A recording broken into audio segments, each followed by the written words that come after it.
أشهد أن لا إله إلا الله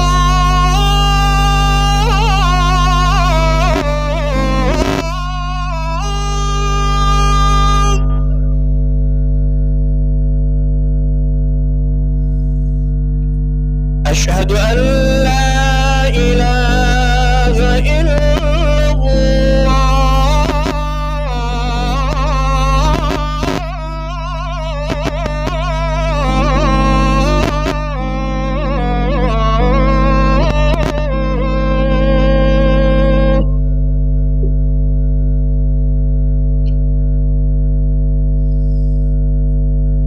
أشهد أن محمدا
kita memuja dan memuji Allah Subhanahu wa Ta'ala dan bersyukur kepada Allah, di mana Allah masih memberikan kesempatan kepada kita untuk menikmati bulan yang mulia yang penuh dengan keberkahan, bulan yang dicemburui oleh para nabi-nabi sebelumnya, oleh para umat-umat sebelumnya, bulan di mana di dalam bulan tersebut banyak fadilah-fadilah yang dilipat gandakan oleh Allah. Karena itulah sewajarnya kita bersyukur kepada Allah dan memuji Allah di atas kesempatan yang diberikan. Kemudian selawat beriring salam, mari sama-sama kita doakan pada Allah. Semoga senantiasa Allah sampaikan kepada junjungan kita, Nabi kita Nabi Muhammad sallallahu alaihi wasallam, dan juga kepada al dan sahabat beliau sekalian, kaum muslimin dan muslimat, muslimin mukminin yang dirahmati oleh Allah. Di dalam Al-Quran, Allah mengingatkan orang-orang yang beriman. Ya ayyuhalladzina amanu, wahai orang yang beriman, la tulhikum amwalukum wala auladukum an dzikrillah. Janganlah engkau sampai dibinasakan oleh hartamu, dan janganlah engkau sampai dibinasakan oleh anak-anak. Artinya, harta itu jangan menjadi sebab engkau binasa. Anak itu jangan menjadi sebab engkau binasa. Maka di ayat yang lain Allah juga berfirman, innama amwalukum wa auladukum fitnah. Sesungguhnya harta-hartamu itu dan juga anak-anakmu itu adalah fitnah. Pertanyaannya, fitnah itu apa? Pengertian daripada fitnah banyak maksud, banyak arti. Ada belasan pengertian daripada fitnah. Tetapi pada ayat ini makna fitnah adalah ujian. Makna fitnah adalah cobaan.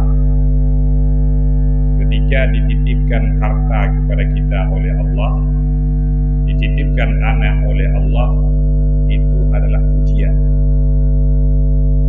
Kaidah ujian, seseorang yang ingin menaiki kelas, dia harus melalui ujian terlebih dahulu. Kalau ingin naik pangkat, harus mengikuti ujian. Maka orang-orang yang beriman yang akan dinaikkan pangkatnya oleh Allah, dia mesti harus lulus mengikuti ujiannya. Ujian tersebut adalah harta. Ujian tersebut adalah anak. Dia harus mampu mendidik anaknya dengan benar. Harus mampu bertanggung jawab di atas anaknya dengan benar. Harus mampu memperhatikan ibadah anaknya dengan benar. Kalau sudah benar, barulah dia naik pangkat. Hadirin yang dirahmati Allah, di sisi lain, kalau tidak benar mendidik anak, maka merosotlah pangkatnya. Hadirin, hubungan orang tua dengan anak,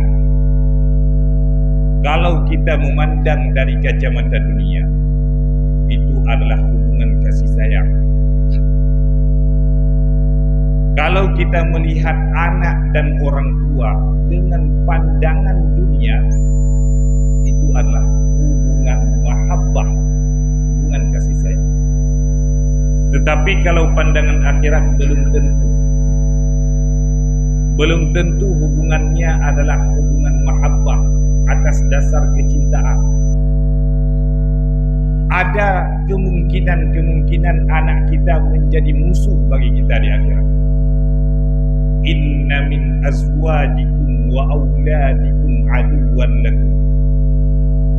Ada sebagian daripada istrimu, ada sebagian daripada anakmu yang di akhirat nanti dia akan menjadi musuh untukmu. Bayangkan seorang anak yang dari kecil kita sayang, kita manja, kita gendong, kita cium, begitu besar beranjak dewasa masih kita yang papa, kita didik dia. Ternyata di akhirat dia tidak tertutup kemungkinan menjadi musuh. Kita mencintainya tetapi menjadi musuh bagi kita. Hadirin yang dirahmati Allah, apa yang menyebabkan anak menjadi musuh bagi orang tua?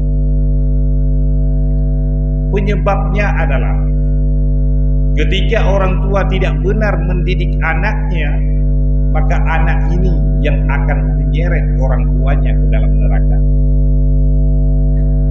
Bulan Ramadan adalah bulan penuh kemuliaan. Bulan Ramadan adalah bulan di mana umat Islam berbondong-bondong untuk melakukan ibadah, sholat berjamaah. Tetapi ada sebagian di antara kita yang melupakan anaknya di rumah. Di saat dia berjamaah, dia tidak memikirkan anaknya, istrinya di rumah.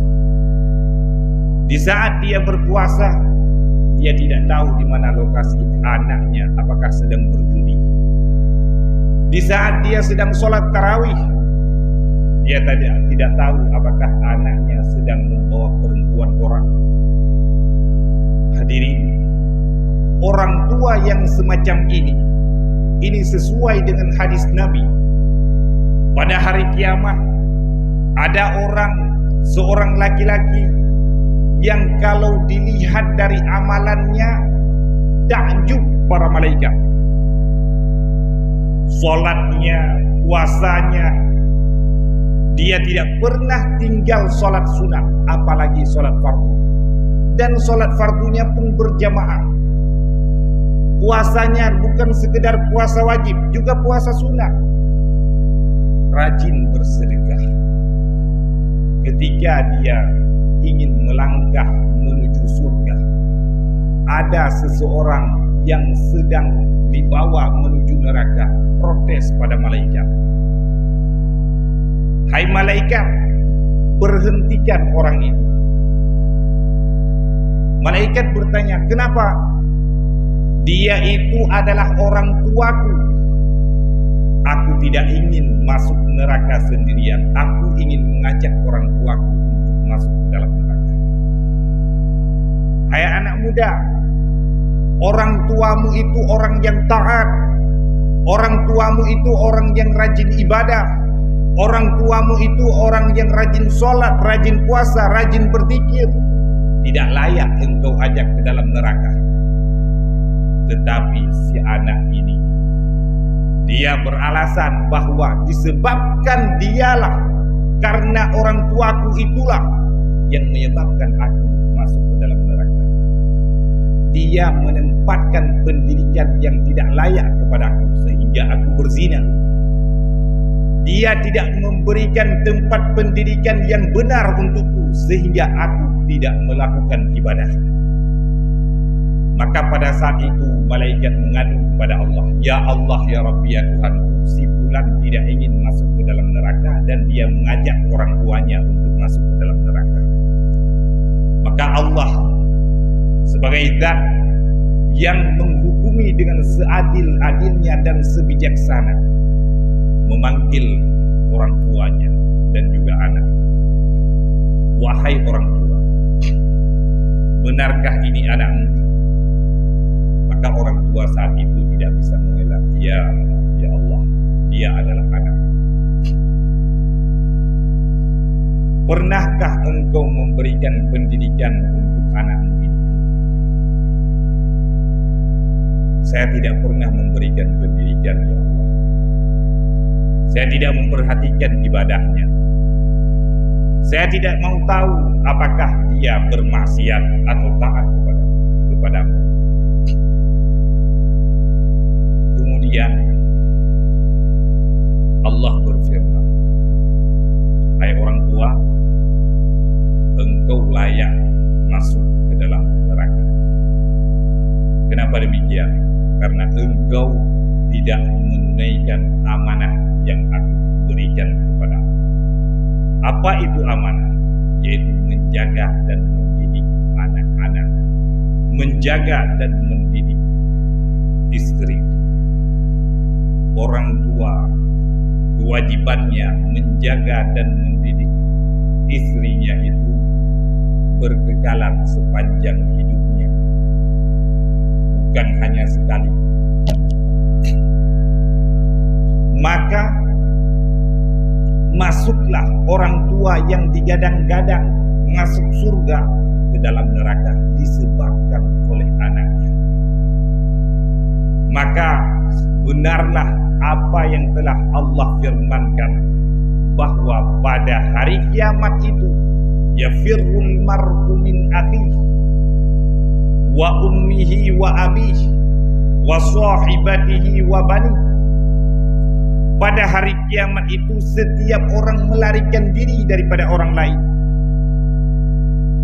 Seorang lelaki melarikan diri daripada saudaranya, dia tidak ingin berjumpa. Seorang anak melarikan diri daripada ayahnya. Seorang ayah melarikan diri daripada anaknya. Likulli imri'in yawma idzin sya'nun yughni. Pada hari itu setiap individu sibuk menyelesaikan urusannya masing-masing. Perdebatan pada saat itu tidak terelakkan. Ayah menyalahkan anak, anak menyalahkan ayah. Ibu menyalahkan anak, anak menyalahkan ibu. Pasangan suami istri juga saling menyalahkan.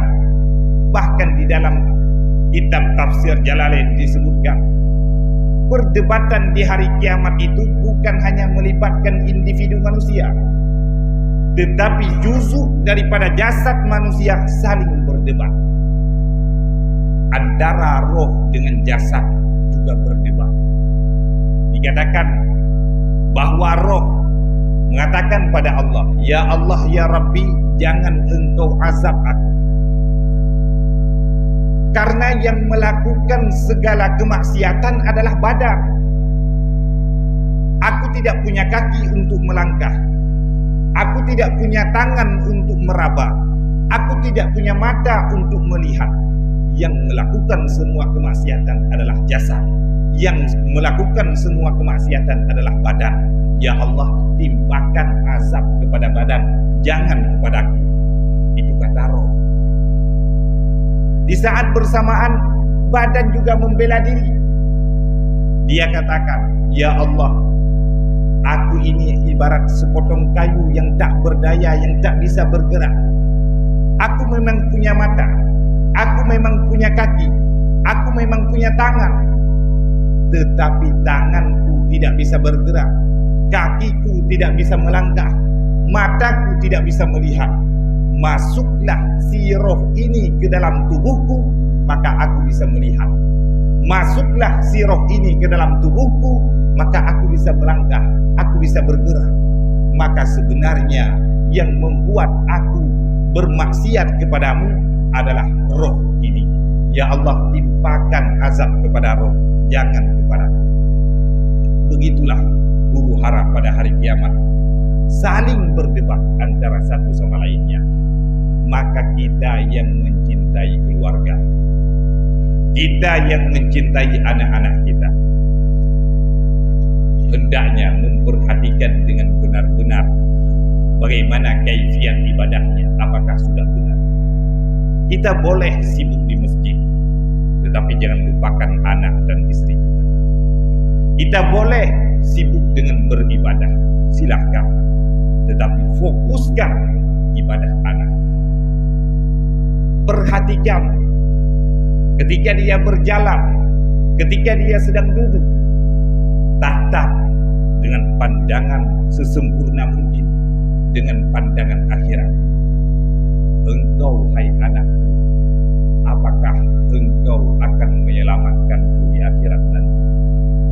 Engkau, hai anakku, apakah engkau akan menyeretku ke dalam neraka? Tatap dan perhatikan anak kita. Ketika Luqmanul Hakim, seorang pria berkulit hitam yang namanya diabadikan oleh Allah di dalam Al-Quran, Luqman berkata pada anaknya, hai anakku, yang pertama, alla tusyrik billah. Yang pertama diingatkan oleh Luqmanul Hakim, jangan mempersekutukan Allah. Artinya ilmu tauhidmu harus benar. Sifat-sifat 20 itu harus engkau hafal. Engkau harus bisa mengetahui bagaimana sifat-sifat Allah. Engkau harus mengetahui bagaimana cara mentauhidkan Allah. Tauhid pada zat, tauhid pada sifat. Itu yang pertama yang diajarkan oleh Luqmanul Hakim kepada anaknya. Maka kita sebagai orang tua, yang pertama mendidik kepada anak adalah ilmu tauhid. Ketika kita ayunkan anak kita di dalam ayunan, kita bacakan la ilaha illallah. Kalimah thayyibah itu adalah kalimah ketauhidan. Tidak ada Tuhan selain Allah. Itu yang pertama sekali kita perdengarkan pada anak kita. Yang kedua, wa aqimis shalah. Hai anakku, dirikanlah salat. Bukan kerjakan, dirikan.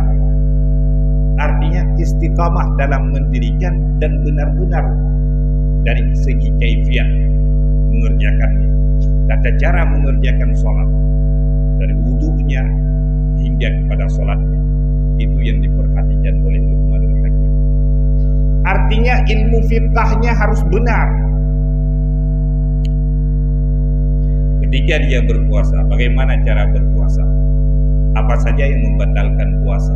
Perhatikan pada. Yang ketiga, wala tusa'ir khaddaka linnas wala tamshi fil ardi maraha. Ketika engkau berjalan di kalangan manusia, jangan engkau palingkan wajahmu daripada mereka. Wala tamshi fil ardi maraha, dan jangan engkau berjalan dalam keadaan congkak di muka bumi, dalam keadaan sombong. Poin yang ketiga ini adalah poin ilmu tasawuf, ilmu akhlak. Artinya kita sebagai orang tua berkewajiban untuk memberikan pelajaran tauhid kepada anak, pelajaran fiqh kepada anak, dan yang terakhir pelajaran tasawuf. Kalau kita tidak mampu, maka titipkan anak kita ke pesantren-pesantren. Karena saat ini lembaga pendidikan yang terpercaya untuk mendidik moral dan akhlak anak bangsa tidak lain hanyalah pesantren. Kita tidak mendiskreditkan atau menilai kurang sekolah, tetapi pengawasan di dalam sekolah itu hanya 7 jam. Di pesantren 1 kali 24 jam diperhatikan dalam pengawasan. Maka anak-anak kita kalau tidak mampu kita didik sendiri, kewajiban di atas kita untuk mengantarnya ke pesantren, supaya orang tuanya terbebas daripada tuntutan di hari kiamat nanti. Kalau kita sudah mengantar ke pesantren, anak kita masih membandel, masih nakal, masih membangkang, masih mau tidak taat kepada Allah, ingat saja Nabi Nuh. Nabi Nuh, beliau punya istri, punya anak, namanya Kan'an. Nabi Nuh sudah mendidik istri dan anaknya, sudah mengajak, bahkan untuk terakhir kalinya mengajak anaknya, hai anakku, naiklah ke dalam kapal ini. Nabi Nuh sudah berusaha, maka Nabi Nuh terlepas daripada dosa, terlepas daripada tanggung jawab. Begitu juga kita. Kalau kita sudah mendidik anak dengan benar, sudah berusaha, tetapi anak masih membandel, masih nakal, masih membangkang, maka kita tidak akan dituntut lagi di akhirat nanti. Namun upaya seorang orang tua sebagai wujud kasih sayangnya tentu tidaklah berkurang. Karena kita berharap sebagaimana Allah kumpulkan kita di dunia, semoga Allah kumpulkan di akhirat. Maka momentum Ramadan ini, momentum di mana idza jaa Ramadan futihat abwabul jannah wa ghulliqat abwabun nar wa sulsilatis syayatin. Apabila datang Ramadan, syaitan itu diikat, nafsu terbelenggu, maka kemungkaran-kemungkaran barangkali akan mengurang pada anak. Maka inilah waktu yang tepat untuk membimbing, menggendeng, memprogramkan anak kita menjadi anak yang baik. Demikian yang dapat Al-Fakir sampaikan. Alhamdulillahi ala in'ami wa syukru lahu ala taufiqihi wa imtinani. Allahumma salli wa sallim wa barik ala sayyidina Muhammadin ad-da'i ila ridwani wa ala alihi wa sahbihi al-mujahidin fi sabilihi. Amma ba'du, fa ya ma'syaral muslimin wal mu'minin rahimakumullah. Ittaqullaha haqqa tuqatih wa tazawwadu fa inna khayraz zadi taqwa. Wa qala Allah subhanahu wa ta'ala wa biqawlihi yahtadil muhtadun. Bismillahirrahmanirrahim. Ya ayyuhalladzina amanu qu anfusakum wa ahlikum nara الناس والحجارة عليها ملائكة غلاظ شداد لا يعصون الله ما أمرهم ويفعلون ما يؤمرون. بارك الله لي ولكم في القرآن الكريم ونفعني وإياكم بما فيه من الآيات والذكر الحكيم وتقبل مني ومنكم تلاوته إنه هو السميع العليم. ادعوا الله يستجب لكم.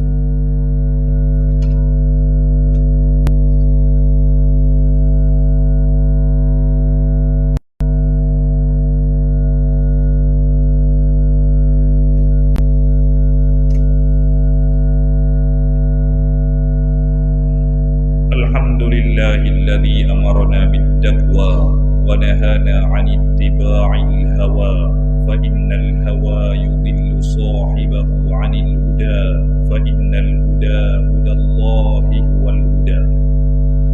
اللهم صل وسلم وبارك على سيدنا محمد المصطفى وعلى آله وصحبه ذوي الهدى والتقى.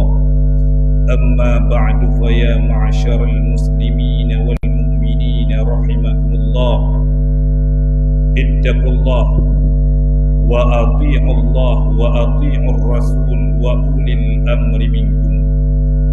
فإن تنازعتم في شيء فردوه إلى الله والرسول.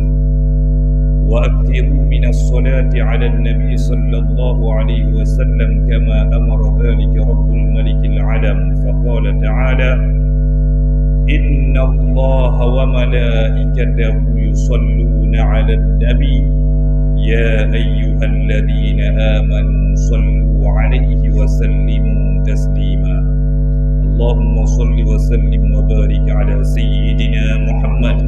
اللهم اغفر لنا والمؤمنين والمؤمنات والمسلمين والمسلمات الأحياء منهم والأموات إنك سميع قريب مجيب الدعوات يا قاضي الحاجات.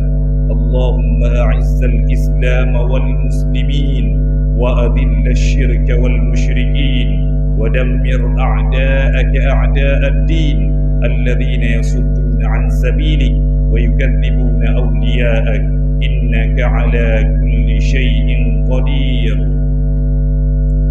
اللهم اجعل خير أيامنا يوم نلقاك وأنت راض عنا ولا تجعل مصيبتنا في ديننا ولا تجعل الدنيا أكبر همنا ولا مبلغ علمنا ولا إلى النار مصيرنا ولا إلى النار مصيرنا ولا إلى النار مصيرنا واجعل الجنة دارنا برحمتك يا أرحم الراحمين ولذكر الله أكبر والله يعلم ما تصنعون أقم الصلاة